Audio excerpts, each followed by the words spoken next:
Hello, everybody, and thank you for joining me. Today, our story is Maurice Mickelwhite and the Tangerine Dress. Well, in English, it's Morris actually.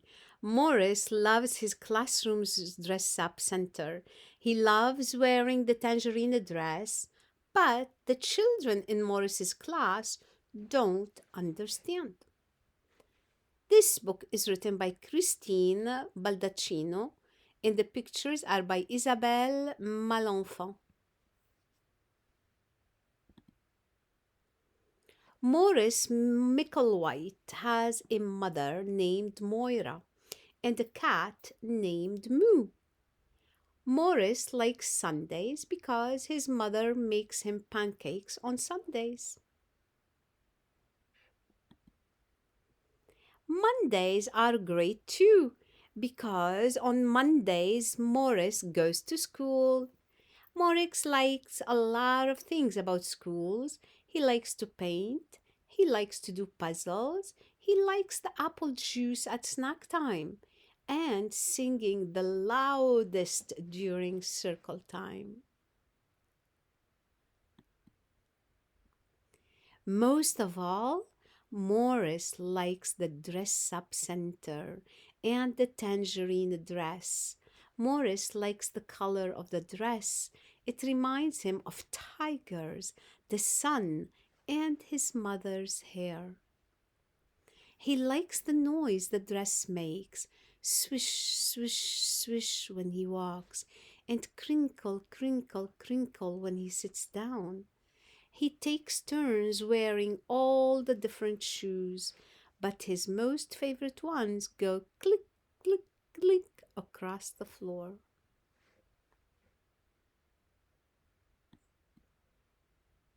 Sometimes the boys make fun of Morris.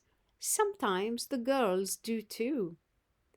Morris pretends he can't hear their words.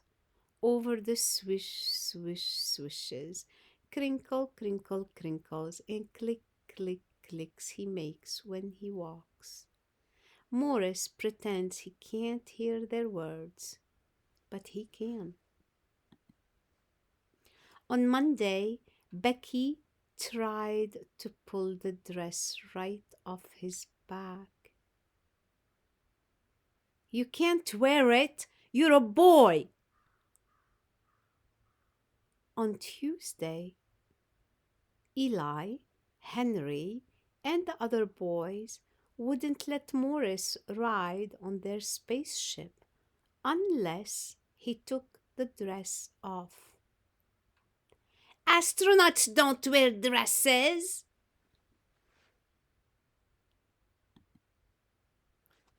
On Wednesday, Bee and Lila noticed Morris's fingernails. His mother had painted them for him the night before. They chased him around the playground shouting, "Pinky fingers, pinky fingers!" On Thursday, the boys wouldn't sit near Morris at the snack table. "We don't want you to turn us into girls."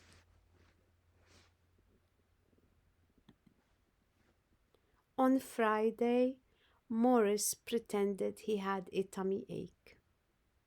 When he thought of all the kids in his class and all the mean things they did and said, his tummy ached for real.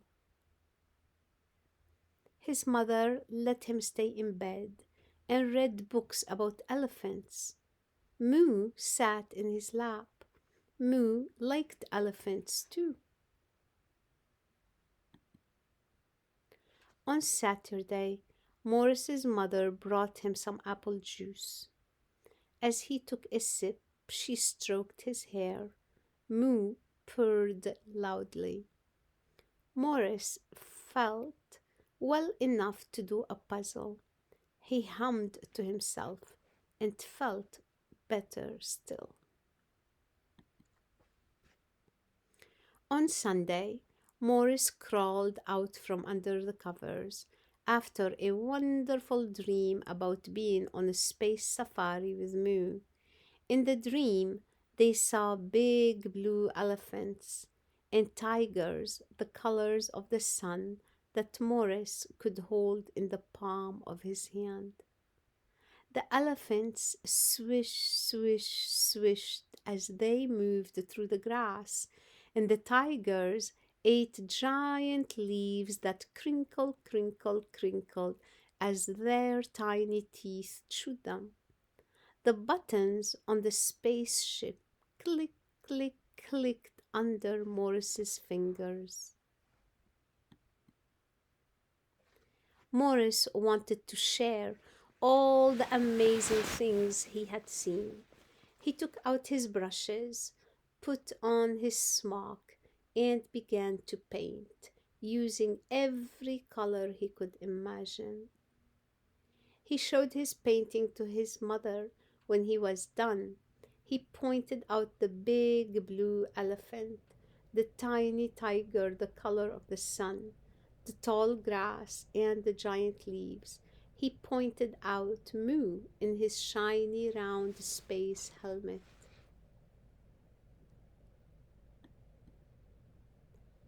"And who's that?" his mother asked, pointing at the little boy in the tangerine dress riding atop the big blue elephant. Morris was hoping she would ask. "That's me," he said. On Monday, Morris went to school with his painting rolled up in his backpack. When he had the chance, he put on the dress that reminded him of tigers and the sun and his mother's hair. Morris swish, swish, swished. The tangerine dress crinkle, crinkle, crinkled. His shoes click, click, clicked. Morris felt wonderful. Eli and Henry wouldn't let him on their spaceship, so Morris built his own. He hung his painting on the front of it and climbed in, ready to take off. "Are there really elephants in space?" Eli asked. "And tigers?" "If you follow me, we can find out," Morris offered.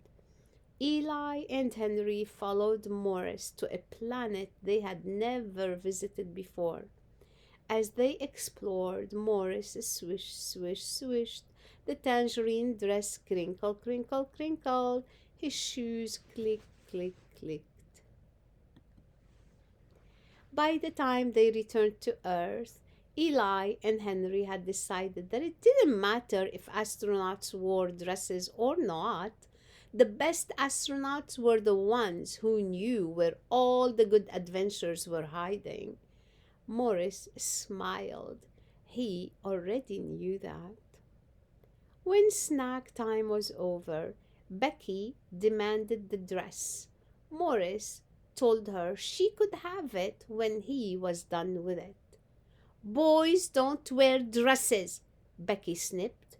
Morris smiled as he swished, crinkled, and clicked back to his spaceship.